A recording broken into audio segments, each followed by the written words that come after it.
ಕೃಷ್ಣಾ ಗೋದಾವರಿ ಕಣಿವೆಯಲ್ಲಿ ಕಚ್ಚಾ ತೈಲ ಪತ್ತೆಯಾಗಿದೆ. ಕೃಷ್ಣಾ ಮತ್ತೆ ಗೋದಾವರಿ ಕಣಿವೆಯಲ್ಲಿ ಕಚ್ಚಾ ತೈಲ ಪತ್ತೆಯಾಗಿದೆ. ಕಚ್ಚಾ ತೈಲದ 26 ಬಾವಿಗಳನ್ನು ತೆಗೆದಿರುವ ONGC ಕಾಕಿನಾಡ ತೀರದಿಂದ 30 ಕಿಲೋಮೀಟರ್ ದೂರದಲ್ಲಿದೆ. ಈ ಬಾವಿಗಳು ಈಗಾಗಲೇ ಕಚ್ಚಾ ತೈಲದ ಉತ್ಪಾದನೆ ಕೂಡ ಆರಂಭಿಸಿದೆ.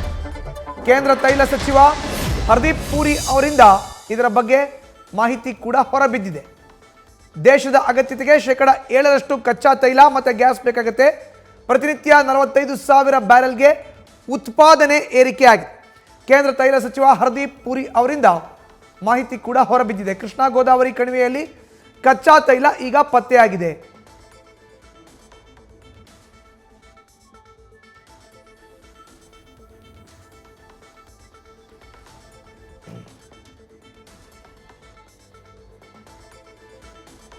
ಈಗಾಗಲೇ ಕಚ್ಚಾ ತೈಲದ ಉತ್ಪಾದನೆ ಕೂಡ ಆರಂಭ ಆಗಿದೆ. ಆಂಧ್ರ ಪ್ರದೇಶದ ಕಾಕಿನಾಡ ಕರಾವಳಿಯಿಂದ 30 ಕಿಲೋಮೀಟರ್ ದೂರದಲ್ಲಿ ಇರುವಂತಹ ಆಳವಾದ ಸಮುದ್ರ. ಈ ಯೋಜನೆಯಿಂದ ಜನವರಿ 7ರಂದು ಮೊದಲ ಬಾರಿಗೆ ತೈಲವನ್ನು ಕೂಡ ಹೊರತೆಗೆಯಲಾಗಿದೆ ಅಂತ ಪೆಟ್ರೋಲಿಯಂ ಮತ್ತು ನೈಸರ್ಗಿಕ ಸಚಿವ ಹರ್ದೀಪ್ ಸಿಂಗ್ ಪುರಿ ತಿಳಿಸಿದ್ದಾರೆ. ನ್ಯೂಸ್ ಫಸ್ಟ್ ನಿರ್ಭೀತಿಯಿಂದ ನಿಮ್ಮ ಪರವಾಗಿ.